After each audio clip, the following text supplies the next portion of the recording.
You want somebody who takes care of your shipments the same way as if they're part of your company. Or maybe if I don't know where my shipment is and I have to ask the chatbot, that's why it's so, so who am I actually talking to, right? So you should not talk to a chatbot. A lot of customers are actually open to even pay more than they would be paying today. Like added value service. Exactly, right? like the higher the quality of the service provided, people are willing to pay for it, which makes sense. Yeah, basically see it as an extended arm of your logistics department. Hello everyone, welcome to today's podcast. I'm very pleased to be joined by Jan Harnisch, CEO of Rhenus Air Ocean, member of the board of the Rhenus Group, as we discuss how SMEs are shaping the future of global trade and how businesses can expect from logistic partners in today's fast-changing environment. Hello Jan, welcome. It's great to have you here with us today. Hi, thanks for having me. So today we'll discuss on how logistics continues to shape global businesses. For many years, international trade for air and ocean mostly associated with large multinational and high-volume shippers, right? But today, I think it's changing. Yeah. Smaller and medium-sized companies seems to become more international, also more ambitious, and more connected to global supply chain. So, to start this conversation, why do you believe SMEs are becoming such an important driver for global trade today? I would first say that, the SMEs in general have always been the backbone of the economies of our world. Over 90% of all businesses today are SMEs. I think the thing that changed was the way that SMEs are now enabled to engage in global trade. Partially because they have to, because sourcing has become a lot more global over the last 50 years, but also because it helps them to explore completely new markets. So True. Nowadays you can be a small company and have your head office in Germany and employ a bunch of people only, but you can sell things all over across the world, in the US, in Asia, and so on. I think this is something that trade transparency really helped a lot, and the modernization of global supply chains enables now even smaller companies to be a lot more active in international trade. Maybe let's use my reference of my company for this conversation. Let's say if I'm a cosmetic owner shipping from Korea, and wanted to sell my shipment in Europe. That's just like a reference for now. For example, large logistics provider like you often overlook SME like me. What makes their needs different? I think nowadays there is no big difference anymore. I think for us it's important that we see each customer equally. If you look into the larger accounts, of course, they're a lot more standardized. For us, they follow more processes. For Rhenus itself, Rhenus has always been catering to the SME market. It has been our backbone. Until very recently, we were a very decentralized company where each market basically took care of their local market. So only in the specific area.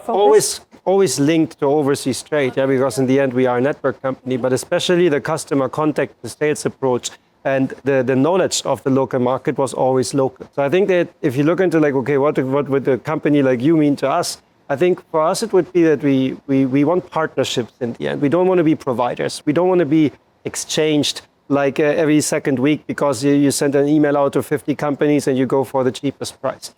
If you look at the customers we have today, and I'm very proud of this, we have been serving most of our customers for a very long time because we see eye to eye. And we basically work together to improve logistics services and logistics offerings. Another good example is that many small businesses over time with us have grown significantly. They were very successful over time. And then, of course, what happens is that a small company becomes a medium company. And then in some cases, even becomes a very large company. And it's really great to be part of this success story as well and to enable this kind of growth. And if you look at the SMEs that we are serving today, if you're, like you said, cosmetics, right? Yes. So if you do cosmetics, your shipment usually most likely will have a very high value. It's going to be fragile. It's going to have a very high value. And since you're a small business, you're very dependent on this arriving in time.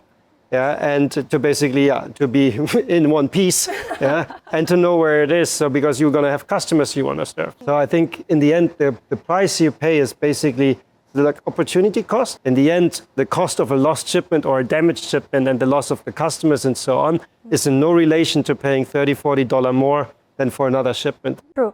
So what are the three main points for you that are important when it comes to picking a logistic provider? If I would be choosing a provider now, so I'm on your side, Okay, quality, 100%. Then the second one would be speed, response time, etc. Proactiveness is important, and then price, of course, as well.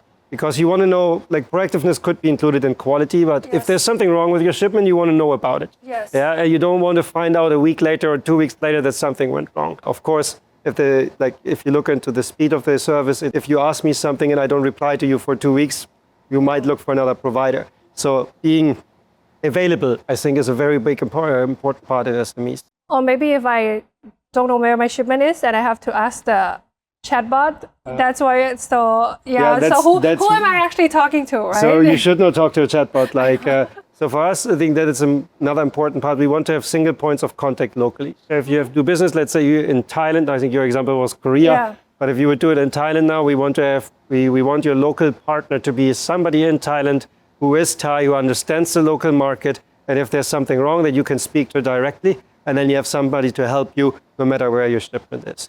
So I think it's a good peace of mind. That's true. So speed, quality, and proactiveness. Yes, and price, of course. I mean, price is playing a major role, of course. Is it always the first thing that you always get asked for? No, usually we've been doing a lot of surveys over the last year or so with our SMEs to also understand better what they need. So usually, the biggest part is usually speed and quality. And price, a lot of customers are actually open to even pay more than they would be paying today.